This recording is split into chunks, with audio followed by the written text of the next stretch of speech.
James for the untouchable, true school sports. Let's go, baby. Bow! Be careful what you wish for because it can become a reality. Yeah. The untouchable, true school sports empire. And y'all know the rest, man. Now listen, really important video here to make on the channel because first and foremost, you know, it's going to be the end of an era coming up soon. Top Rank and their deal with ESPN is up, and they are targeting the last fight, the last main event for their last fight on the ESPN platform on this particular deal. And it's being reported that that fight is going to be between, you know, rising young star and Puerto Rican sensation Xander Zayas. He's going to finally be fighting for the world title after all these years. I've been asking for I feel like 2-3 years now. When is he going to finally fight for the world title? Because he's been ranked pretty highly for quite a long time now. But Peter Khan has done a masterful job moving his career and guiding his career and taking the right fights at the right time, even if like people like myself and other boxing fans get impatient and want to see the title fight. So credit to him and Xander and their team for doing a great job to getting him to this position. On the other side, you're going to have Jorge Sebastian Garcia, a guy that, you know, pretty much stole what was going to be Charles Conwell's world title shot. He fought Charles Conwell. Conwell was one of these high-risk, low-reward guys that had a lot of talent. Golden Boy signed him. They had some good plans for him. They were doing a good job of keeping him like active and fighting often. But Jorge Sebastian Garcia did an amazing job of outworking him, winning the exchanges, pushing him back, and he got the decision, and that's how he got this fight. So the date of the fight is going to be July 26th. That's the date that's been put out there by the media.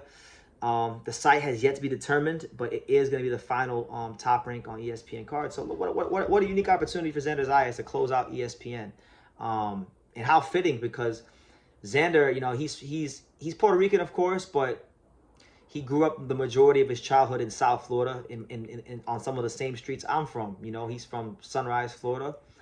He trained at the amateur gym of the Davy Powell, which is the same amateur gym as fighters like Teofimo Lopez and Eric Tudor and Lorenzo Medina, and just some of the really bright talents in South Florida for boxing. He's from there. That's where he came from, right? And he's trained as Javier Centeno. So he was the youngest fighter ever signed at Top Rank. I believe he signed with Top Rank at the age of 16, and it feels like he's been around forever. But he's still like what is Xander now, like 23, 24? He's not an old fighter, but it feels like he's been around forever. So big opportunity for him to fight for the world title on a big platform, Mexico, Puerto Rico, to close out the ESPN on Top Rank deal for the world title. It's a unique occasion, and when you break the fight down, I think it's a very winnable fight for Xander. Obviously, it's not an easy fight. Jorge Garcia is a good fighter. He has a solid work rate. He's big and he's physical enough to push fighters back. But Xander Zayas, one thing about him is that over the years he's developed into a good, steady boxer puncher, and his frame is suggesting that he is becoming the next young Puerto Rican boxer puncher. Has a good sense of timing. The thing about Xander, I don't think Xander's like, if you were to grade all of his skills, like from 0 to 10, like punching power, speed, I don't think he's a 10 in any category, but I think he's an 8 or higher in damn near everything. I think he's like an 8 in speed, he's an 8 in power, you know, all that. You know, he's a very well-balanced, well-rounded fighter, and this allows him, when he fights fighters that are not special talents, like Jorge Garcia is a good fighter, high-level pro, but he's not like an otherworldly talent. I think it gives him an edge because he's so well-rounded. He could be the counterpuncher. He could push you back. He could outbox you. He's shown these things in different fights in different stages of his career. So that being said, I'm looking forward to it. I think it's a great opportunity for him to, you know, build his star power and really start to step into those shoes of potentially being the next Puerto Rican star. Because let's be honest, ever since Miguel Cotto hung up his gloves, boxing has been in a long, desperate search for the next Puerto Rican boxing star, and many guys have come, like Felix Verdejo, Alberto Machado, and they haven't been able to even get their shoes on for Miguel Cotto a quarter of the way on, right? So Belanga as well. So Xander has a great opportunity to do that in a really entertaining fight for the world title, to become a world champion, and you know, step into that void a little bit that's been left since Cotto left the sport. But you know, for Jorge Garcia, you know, great opportunity for him as well.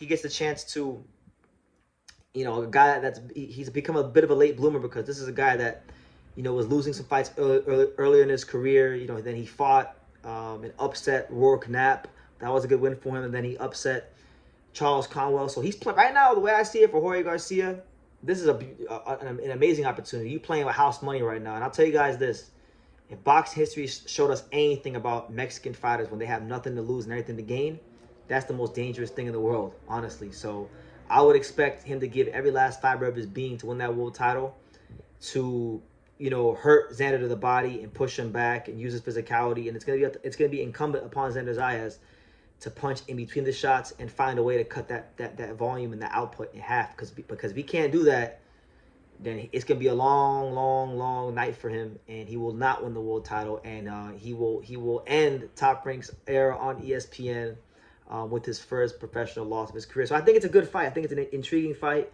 an intriguing style matchup, and a solid way to go out on ESPN. So yeah, we'll be speaking more about this fight as it gets close, but I wanted to get this video out there and get my preliminary thoughts out there for you guys, so you guys can, you know, chime in and, you know, say what you want to say and those kind of things. So yeah, what do you guys think about the fight? Who are you favoring? I don't think Xander's gonna stop this guy. This guy's too durable and big and strong. If he did, that'd be a statement. I'm gonna say Xander Zayas wins a decision, I'll say like a 8-4, 116, 112 decision. I think Garcia's gonna be very game. I think there's gonna be some nervy moments in there for Xander Zayas, honestly. But I think you know, they've done a great job matching him, and he's got a lot of experience. He gets a lot of different styles and good veteran fighters, and I think he's fought a couple Mexican fighters who do some similar things to Jorge Garcia, like Elias Espada comes to mind. You know, he fought him like 3-4 years ago. So I think Xander will win this fight by decision, and he will be a world champion for Puerto Rico and for South Florida. So yeah, I'll go with that one. But let me know what you guys think in the comments down below. Leave your comments down below, subscribe, all that good stuff. And like I say in every single one of these videos, you can love me or you can hate me, but I'm just a kid from Dania. So until next time, take care, guys.